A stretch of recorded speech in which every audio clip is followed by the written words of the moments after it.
Detective Ray Johnson pulled into his parking spot at Sunset Ridge Apartments just as the morning sun started to peek through the clouds. His black Jeep Wrangler looked ordinary enough, but it was far from a regular vehicle. The police department had specially equipped it for undercover work, and Ray had been using it for 3 months on a major case that could take down one of the city's biggest illegal operations. Ray loved his job, but these undercover assignments were tough. He couldn't tell his neighbors what he really did for work. As far as they knew, he worked in security. It was safer that way, and it kept the investigation protected. The Jeep was perfect for blending in. No police markings, no obvious signs that it belonged to law enforcement. Just a regular-looking SUV that could go anywhere without raising suspicion. The Sunset Ridge community was nice enough. Ray had moved there 8 months ago because it was close to work and seemed like a quiet place to live. The apartments were well-maintained, and most of his neighbors minded their own business. Most of them, anyway. There was one person who seemed to have way too much time on her hands and way too much interest in everyone else's affairs. Linda Patterson was the HOA president, and she took that job more seriously than some people take running for mayor. She was in her early 50s, had been living in the complex for 12 years, and apparently had appointed herself as the unofficial neighborhood watch commander. Linda had strong opinions about everything from the color of people's doormats to how long visitors could park in the guest spots. Ray first noticed Linda about a month after moving in. She was always walking around the complex with a clipboard, taking notes about this and that. Sometimes she'd stop and stare at his Jeep for what seemed like forever. Ray figured she was just one of those people who liked everything to look perfect, so he didn't think much of it at first. The problem started about 6 weeks ago when Linda began leaving notes on his windshield. The first one was polite enough, asking him to make sure his vehicle was properly registered with the HOA office. Ray had already done that when he moved in, but he went to the office anyway to double-check. Everything was in order. His paperwork was filed correctly, his parking spot was paid for, and he was following all the rules. But the notes kept coming. Linda complained that his Jeep was too old-looking. She said it didn't fit the aesthetic vision of the community. She suggested he consider getting something more appropriate for a family-oriented neighborhood. Ray couldn't believe what he was reading. His Jeep was only 3 years old and in perfect condition. The police department maintained it better than most people maintained their personal vehicles. The notes got more frequent and more demanding. Linda wanted to know where he worked, how he could afford to live there, and why he needed such a rough-looking vehicle. She mentioned that several residents had expressed concerns about the Jeep, though Ray had never heard a single complaint from anyone else. In fact, most of his neighbors were friendly and had never said anything negative about his vehicle. Ray tried to handle the situation diplomatically. He knocked on Linda's door one evening to have a calm conversation about the parking situation. He explained that he worked in security and sometimes needed a reliable vehicle for his job. He assured her that he was following all the HOA rules and had no intention of causing problems for anyone. Linda listened, but Ray could tell she wasn't satisfied with his explanation. She kept asking follow-up questions about his work, wanting to know exactly what kind of security job required such a specific type of vehicle. Ray had to be careful with his answers since he couldn't reveal his real job. He kept things vague, which only seemed to make Linda more suspicious. After that conversation, Linda's behavior got even stranger. She started timing how long Ray's Jeep stayed in the parking spot. She'd walk by his window multiple times a day, always carrying that clipboard and always staring at his vehicle. Ray noticed her taking pictures of the Jeep from different angles. She even measured the distance between his vehicle and the parking lines to make sure he wasn't taking up too much space.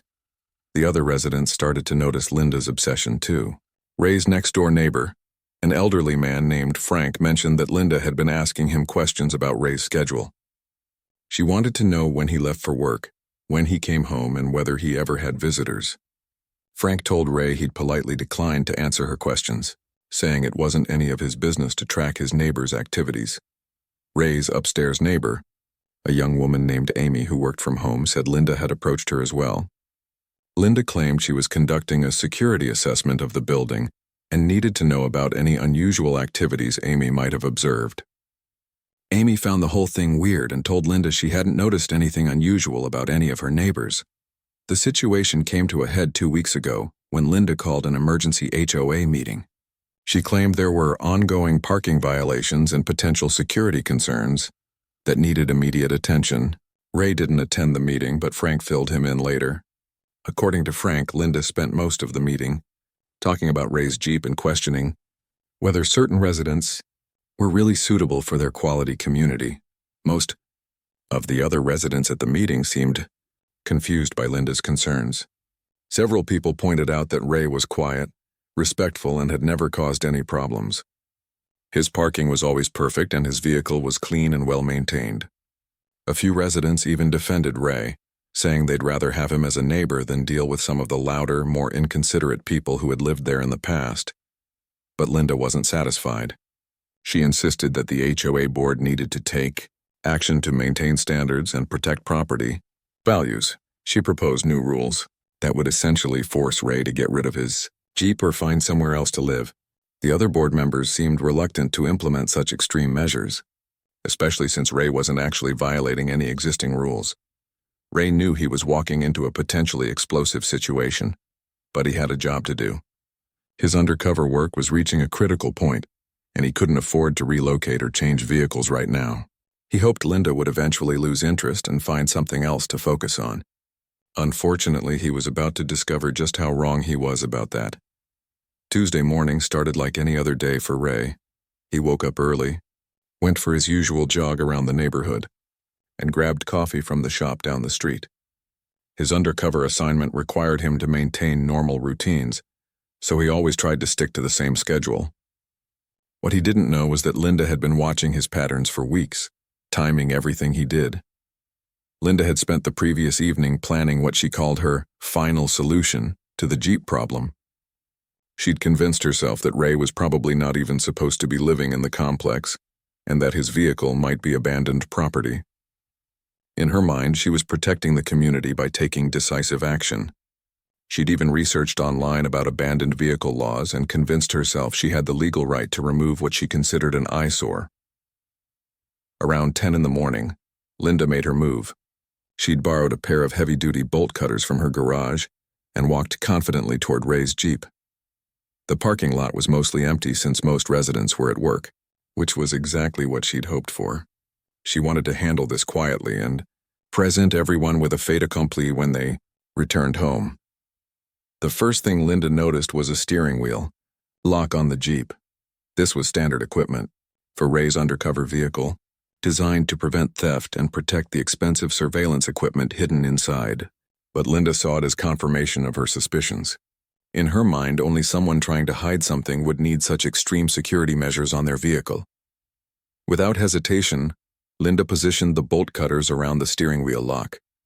The metal was harder to cut than she'd expected, and it took several attempts before she managed to break through. The sound of the metal snapping was louder than she'd anticipated, but she looked around and didn't see anyone watching. She felt a surge of satisfaction as she removed the broken pieces of the lock. Linda then tried the door handle, expecting it to be unlocked now that she'd removed what she thought was the only security measure. But the Jeep's doors were still locked, which frustrated her even more. She walked around the vehicle, checking all the doors and windows. Everything was secure, which made her more determined to prove that something suspicious was going on. She decided to call the towing company first, then figure out how to get inside the vehicle later. Linda had researched which towing companies would remove vehicles without too many questions, and she'd found one that claimed to specialize in HOA enforcement. She pulled out her phone and started dialing, planning to have the Jeep removed before Ray returned from wherever he'd gone. But Ray's jog had been shorter than usual that day. He'd felt uneasy about leaving his vehicle unattended for too long, especially after all of Linda's recent behavior. As he walked back toward the apartment complex, he could see someone standing next to his Jeep in the parking lot. At first, he thought it might be a maintenance worker or another resident, but as he got closer, he realized it was Linda. Ray's training kicked in immediately. He approached calmly but alertly, ready to assess the situation and respond appropriately. As he got within hearing distance, he could hear Linda talking loudly on her phone about having a vehicle towed. That's when he noticed the broken pieces of his steering wheel lock scattered on the ground next to his Jeep. "Excuse me," Ray said, keeping his voice steady and non-threatening. "Is there a problem with my vehicle?" Linda spun around, clearly startled. She'd been so focused on her phone call that she hadn't noticed Ray approaching. For a moment, she looked almost guilty, but then her expression hardened into the righteous anger she'd been building up for weeks. "Your vehicle?" Linda said, her voice rising. "I don't think so. This is abandoned property, and I'm having it removed from our community parking area." Ray looked at the broken lock on the ground, then back at Linda. "Ma'am, this is my vehicle, and it's parked in my assigned spot. You've damaged my property." "I don't believe you," Linda shot back. "No one who actually lives here would drive something like this. And no legitimate resident would need to put a lock on their steering wheel like they're trying to hide something." Ray could feel his patience being tested, but he maintained his professional composure. "I can show you my parking permit and my lease agreement if you'd like to see them. But I need you to step away from my vehicle and explain why you've damaged my steering wheel lock." Linda's response was to get louder and more aggressive. "I don't need to see anything from you. I'm the HOA president, and I have the authority to remove vehicles that don't belong here. And frankly, I question whether you belong here either." The comment hit Ray in a way that Linda's previous notes and complaints hadn't. There was something in her tone and the way she said, "You belong here," that made her meaning crystal clear. This wasn't really about his Jeep or HOA rules. This was about her discomfort with having him as a neighbor. "Ma'am, I live in apartment 2B. I've been a resident here for 8 months, and my vehicle is properly registered with the HOA office. You have no legal authority to remove my property or damage it." But Linda was beyond listening to reason. She'd worked herself up into a state where she genuinely believed she was in the right, and Ray was some kind of intruder. "Don't you dare tell me what I can and can't do in my own community. I've been living here for 12 years, and I know who belongs and who doesn't." Ray noticed that their conversation was starting to attract attention. Mrs. Chen from the second floor had come out onto her balcony and was watching the exchange. Frank had appeared at his ground floor window. A couple of other residents were walking by more slowly than usual, clearly trying to listen to what was happening. "I'm going to call the police," Linda announced, pulling out her phone again. "This person is harassing me and trying to claim ownership of what's obviously abandoned property." Ray almost smiled at the irony of Linda threatening to call the police on a police officer, but he kept his expression neutral. "That's your right, ma'am. But I'd appreciate it if you'd step away from my vehicle while we wait for them to arrive." "I'm not going anywhere," Linda declared, "and neither is this eyesore until I get some real answers about who you are and what you're really doing here." Ray realized the situation was escalating beyond what he could handle quietly. His cover story about working in security wasn't going to satisfy Linda, and her behavior was becoming increasingly erratic. He also knew that having local police respond to a call involving his undercover vehicle could potentially complicate his ongoing investigation. But Linda was already dialing 911, speaking loudly enough for the growing number of onlookers to hear every word. "Yes, I need police assistance at Sunset Ridge Apartments on Maple Street. There's a man here harassing me and claiming to own a vehicle that doesn't belong to him. I'm the HOA president and I'm trying to remove abandoned property, but this person is interfering with my duties." Ray listened to Linda's version of events with growing concern. She was presenting herself as the victim and him as the aggressor, which was completely backwards from what had actually happened. He knew that when the police arrived, they'd be expecting to find a situation very different from the reality of what was happening. The next few minutes were going to be very interesting, and Ray had a feeling that Linda was about to get a much bigger surprise than she was bargaining for. But first, he had to figure out how to handle the situation without blowing his cover or compromising his investigation. It was turning into exactly the kind of complication that undercover officers always hoped to avoid. The crowd of onlookers was growing larger by the minute. Mrs. Chen had come down from her apartment and was standing about 20 feet away, clearly trying to hear everything that was being said. Frank had stepped outside and was walking slowly toward the parking area. Two residents Ray didn't recognize well had stopped their morning walk to see what all the commotion was about. Linda seemed to be feeding off the attention. Her voice got louder and more dramatic as she realized people were watching. "Everyone needs to see what's happening here," she announced to the growing audience. "This is exactly why we have HOA rules and why I work so hard to protect our community standards." Ray could feel the situation spinning out of control. He'd been trained to handle confrontational situations, but this was different. He couldn't use his police authority to de-escalate things without potentially exposing his undercover assignment.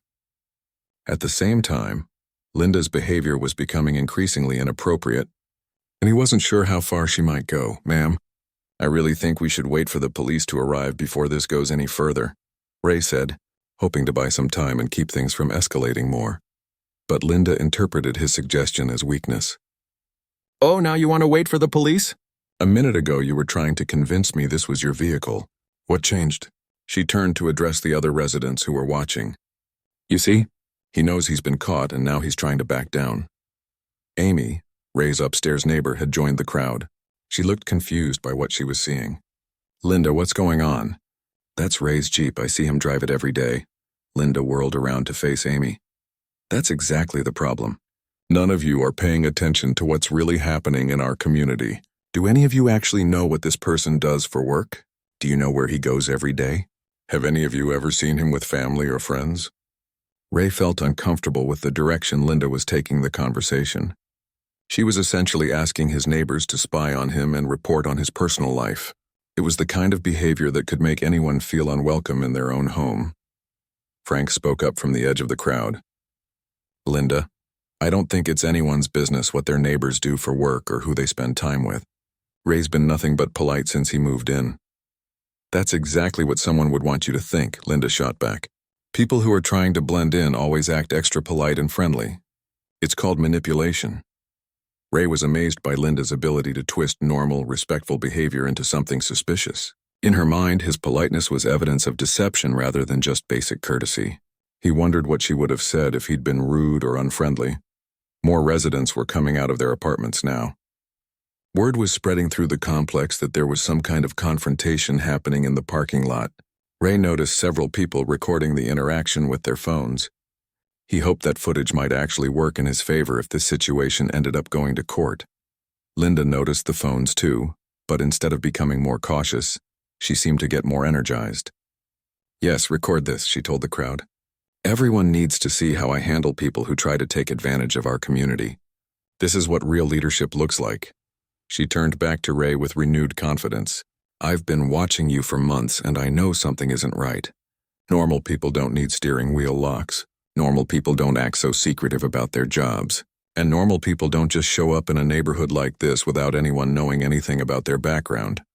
Ray realized that Linda had created an entire conspiracy theory about him in her mind.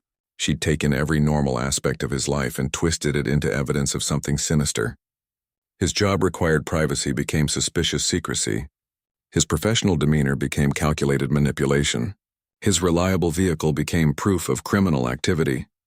"Linda, I understand you're concerned about the community," Ray said, trying one more time to reason with her. "But you've damaged my property and you're making accusations based on assumptions rather than facts." "Facts?" Linda laughed. "The fact is that no one just appears in a neighborhood driving a vehicle like that, unless they're up to something. The fact is that you avoid questions about your work. The fact is that you keep that Jeep locked up like it's full of secrets." Amy stepped closer to the conversation. "Linda, you're being ridiculous. Ray works in security. He told you that weeks ago. And lots of people have steering wheel locks. My brother uses one in the city all the time." But Linda wasn't interested in reasonable explanations. Security for who? Doing what? Why won't he give specifics? And why does he need such an expensive vehicle for a security job? Ray's Jeep wasn't particularly expensive, but he realized that Linda had convinced herself it was worth more than it actually was. She'd probably spent hours researching vehicle prices online and worked herself up about how someone in security could afford such a luxury vehicle. The sound of sirens in the distance made everyone stop, talking for a moment. The police were on their way, and Ray knew things were about to get very interesting. He just hoped his colleagues would handle the situation professionally and not accidentally expose his undercover assignment.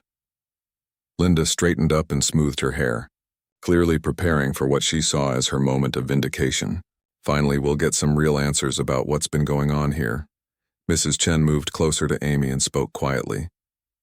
"I've never seen Linda act like this before. This seems way over the top, even for her." Amy nodded.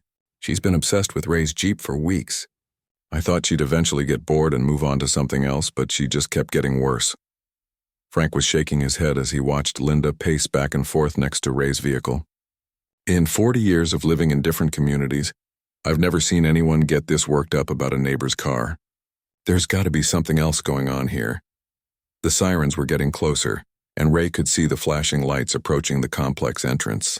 He took a deep breath and prepared himself for what was about to happen.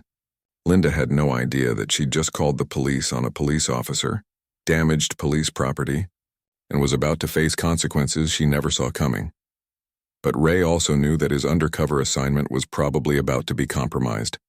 Months of careful work building his cover story were about to be exposed because of one person's obsession with controlling every aspect of her community. He just hoped his supervisors would understand that he'd had no choice in how this situation developed. The police car pulled into the parking lot, and Linda walked toward it with confidence, ready to present her case to what she assumed would be sympathetic officers who would validate her concerns and remove Ray from the community. Once and for all, 2 police officers stepped out of their patrol car and immediately began assessing the situation. Officer Martinez, a 15-year veteran of the force, and Officer Thompson, who'd been on the job for about 5 years, had responded to plenty of neighbor disputes. But this scene looked particularly intense. Linda rushed toward them before they'd even finished closing their car doors. "Officers, thank goodness you're here. I'm Linda Patterson, HOA president for this community, and I've been dealing with a very serious situation." Officer Martinez held up his hand to slow Linda down. "Ma'am, let's take this step by step. We received a call about someone harassing you and claiming ownership of a vehicle that doesn't belong to them. Can you show us what's happening?" Ray stayed where he was, about 10 feet away from his Jeep, watching as Linda launched into her explanation. He knew both officers by sight from the station, though he'd never worked directly with either of them. Martinez had a reputation for being thorough and fair, while Thompson was known for his patience with difficult people. "This person," Linda said, pointing dramatically at Ray, "has been trying to convince everyone that this Jeep belongs to him. But I know it's abandoned property, and as HOA president, I have the authority to have it removed." When I tried to exercise that authority, he became aggressive and started making threats. Officer Thompson was taking notes while Officer Martinez walked over to examine the Jeep. Ray could see Martinez's expression changed slightly when he noticed the broken steering wheel lock on the ground and then looked more closely at the vehicle itself. "Ma'am, can you explain why there are pieces of a cut lock on the ground?" Martinez asked Linda. Linda's confidence wavered for just a moment. "Well, I had to remove that lock because it was obviously put there by someone trying to hide the fact that this is abandoned property. No legitimate car owner needs a steering wheel lock in a safe community like this." Ray almost couldn't believe what he was hearing. Linda was actually admitting to damaging his property, while simultaneously trying to justify it as legitimate HOA business. Officer Thompson approached Ray.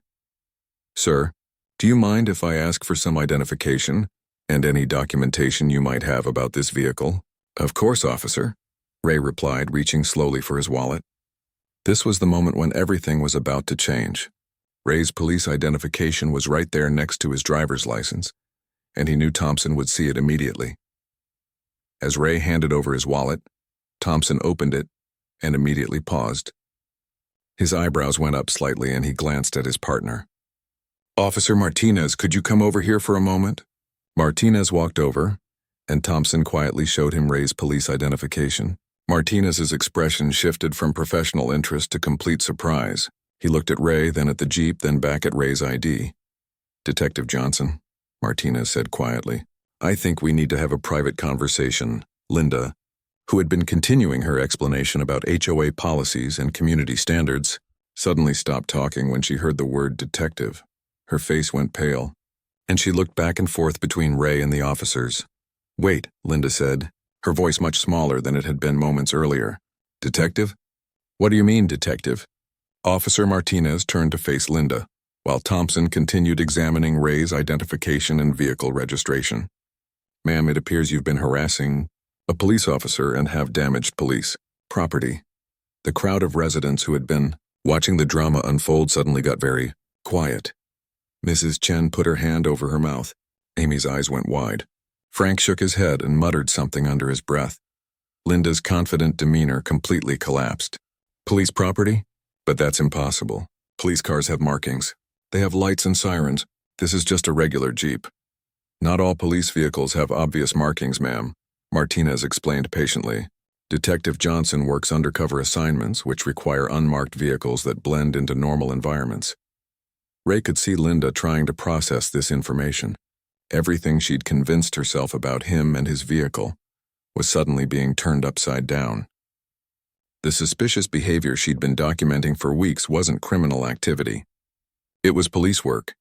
But the steering wheel lock, Linda stammered, and the secrecy about his job, and the expensive vehicle. Officer Thompson had finished examining the Jeep and rejoined the conversation. The steering wheel lock is standard security equipment for undercover vehicles. They often contain sensitive equipment and information that needs to be protected.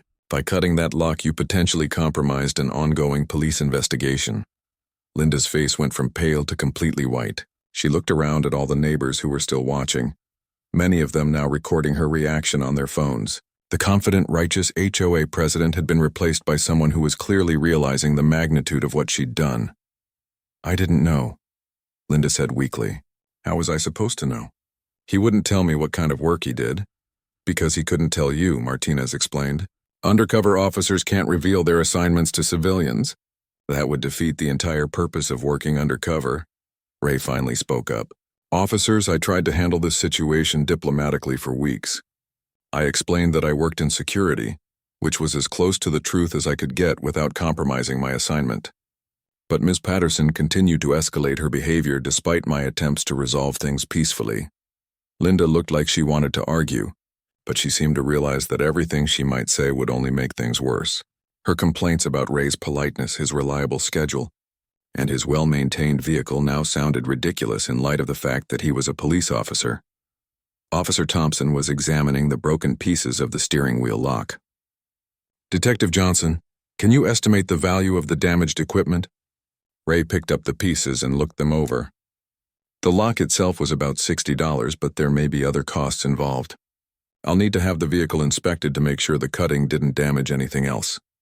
Martinez was taking detailed notes about everything that had happened. Ms. Patterson, you're looking at potential charges for destruction of police property, interference with a police investigation, and harassment. Linda seemed to be having trouble breathing. Charges? But I was just trying to protect the community. I thought I was doing the right thing. You thought you were doing the right thing by cutting someone's lock and trying to have their vehicle towed without any legal authority to do so? Thompson asked. The question hung in the air as Linda realized she had no good answer.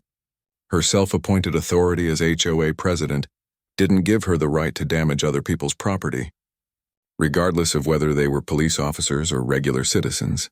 Amy stepped forward from the crowd. Officers, I live upstairs from Detective Johnson, and I can tell you that Linda has been harassing him for weeks. She's been asking all the neighbors to spy on him and report his activities to her. Frank nodded in agreement. She's been timing his comings and goings, taking pictures of his vehicle and trying to get other residents to complain about him. Most of us thought her behavior was way out of line. Ray could see Linda's face getting redder as her neighbors spoke up about her behavior. The community support she thought she had for her actions was clearly not there. Officer Martinez closed his notebook. Ms. Patterson, you're going to need to come with us to discuss this situation further. Detective Johnson, you'll need to file a formal report about the damage to your vehicle and any potential impact on your assignment. As Linda was led toward the police car, she turned back one more time. I still don't understand how I was supposed to know. This whole thing could have been avoided if he'd just been honest from the beginning. Ray shook his head. After everything that had happened, Linda still couldn't accept that she'd been wrong. She was blaming him for not revealing confidential police information rather than acknowledging that she'd had no right to damage his property in the first place. The next few weeks were a whirlwind of consequences that Linda never could have imagined when she first decided to take action against Ray's Jeep. What started as her personal crusade to maintain community standards had snowballed into a legal nightmare that affected not just her, but the entire Sunset Ridge community. Ray's first priority was dealing with his supervisors about the blown cover. Detective Captain Roberts called him into the office the day after the incident to discuss how this would affect the ongoing investigation. Ray explained the situation from beginning to end emphasizing that he'd tried to handle Linda's harassment quietly for weeks without compromising his assignment. "Johnson, this isn't your fault," Captain Roberts assured him. "Sometimes civilians get ideas in their heads and there's nothing you can do to stop them without making things worse. The good news is that we're far enough along in the investigation that we can probably work around this." The department decided to move Ray to a different undercover assignment while they figured out how to proceed with the case he'd been working on. The specialized equipment in his Jeep hadn't been damaged, fortunately, but they couldn't risk using that particular vehicle in the same area anymore. Meanwhile, Linda was facing serious legal consequences. The district attorney's office decided to pursue charges for destruction of police property, which was a felony in their state. She was also charged with interference with a police investigation and harassment. Her lawyer advised her to plead guilty to lesser charges in exchange for community service and restitution. But Linda initially refused, insisting she'd done nothing wrong. The incident had been recorded by multiple residents, and the footage quickly spread beyond the Sunset Ridge community. Someone posted a compilation video online with the title, "HOA Karen Attacks Police Officer's Car." Within days, it had millions of views and had been shared across every social media platform. Linda became the face of HOA overreach and neighborhood busybodies everywhere. The video spawned countless memes and reaction videos. Late-night talk show hosts made jokes about her. She received thousands of messages from people around the world, most of them not very sympathetic to her situation. The negative publicity didn't stop with Linda. The entire Sunset Ridge community found itself in the spotlight for all the wrong reasons. Property values in the complex dropped as potential buyers associated the neighborhood with the viral video. Current residents complained that they couldn't mention where they lived without people asking if they knew that crazy HOA lady. The HOA board held an emergency meeting 3 days after the incident. Linda was immediately removed from her position as president and banned from holding any HOA office in the future. The board issued a formal apology to Ray and to the police department, emphasizing that Linda's actions didn't represent the views or policies of the community. Several residents who had never spoken up before came forward to complain about Linda's previous behavior. It turned out that Ray wasn't the first person she'd harassed, just the first one who couldn't resolve the situation quietly. She'd driven away at least 2 previous residents with her. Excessive complaints and demands. Mrs. Chen told the new HOA board about how Linda had demanded to inspect her apartment because she suspected Mrs. Chen was running an illegal business from home. The business turned out to be Mrs. Chen tutoring neighborhood children in math, which was perfectly legal and didn't violate any HOA rules. Frank revealed that Linda had tried to get him evicted because she didn't like the types of books he read on his balcony. She'd claimed that his reading material was inappropriate for a family community, even though Frank lived alone and read perfectly normal bestsellers and newspapers. The more stories that came out, the clearer it became that Linda had been using her HOA position to harass anyone who didn't meet her personal standards of what a neighbor should be like. The board realized they needed to implement new policies to prevent anyone from abusing their authority in the future. Ray received dozens of apology cards and messages from his neighbors. Many people told him they'd been uncomfortable with Linda's behavior for months, but hadn't known how to address it. Several residents mentioned that they'd been afraid to speak up because Linda seemed to have so much influence with the HOA board. Amy organized a community barbecue specifically to welcome Ray properly to the neighborhood and to show that Linda's behavior didn't represent how most residents felt. Almost everyone in the complex attended, and Ray was touched by how supportive his neighbors were once they understood what had really been happening. The legal proceedings dragged on for months. Linda's lawyer eventually convinced her to accept a plea deal, after it became clear that the video evidence and witness testimony would make it almost impossible to win at trial. She pleaded guilty to destruction of property and agreed to pay restitution for the damaged steering wheel lock, plus additional fees for the police department's time dealing with the incident. Linda was sentenced to 200 hours of community service, which she had to complete at a local organization that helped people understand their legal rights. The judge said he hoped the irony of having her learn about other people's rights would help her understand why her actions had been so wrong. The judge also ordered Linda to attend anger management and conflict resolution classes. During the sentencing, he noted that her complete inability to accept responsibility for her actions suggested she needed professional help to understand how to interact appropriately with other people. Linda's husband, who had tried to stay out of the situation, ultimately filed for separation. He told neighbors that he'd been embarrassed by Linda's behavior for years, but had never realized how bad it had gotten until he saw the viral video. He moved out of Sunset Ridge and filed for divorce 6 months later. The HOA implemented new rules requiring board approval before any member could take enforcement action against residents. They also created an anonymous complaint system so people could report harassment by board members without fear of retaliation. Ray successfully completed his new undercover assignment and was promoted to detective sergeant. His captain noted that his professional handling of Linda's harassment, even under difficult circumstances, demonstrated exactly the kind of judgment and temperament the department wanted in its senior officers. The viral video continued to circulate for years, serving as a cautionary tale about the dangers of giving petty people too much authority over their neighbors' lives. Linda eventually moved to a different state, but she discovered that her internet infamy followed her everywhere. The incident became a case study in several law enforcement training programs about the challenges of maintaining cover during extended undercover assignments. Ray was invited to speak at police academies about how to handle civilian interference without compromising investigations. For the residents of Sunset Ridge, life eventually returned to normal, but with a new appreciation for treating neighbors with respect and minding their own business.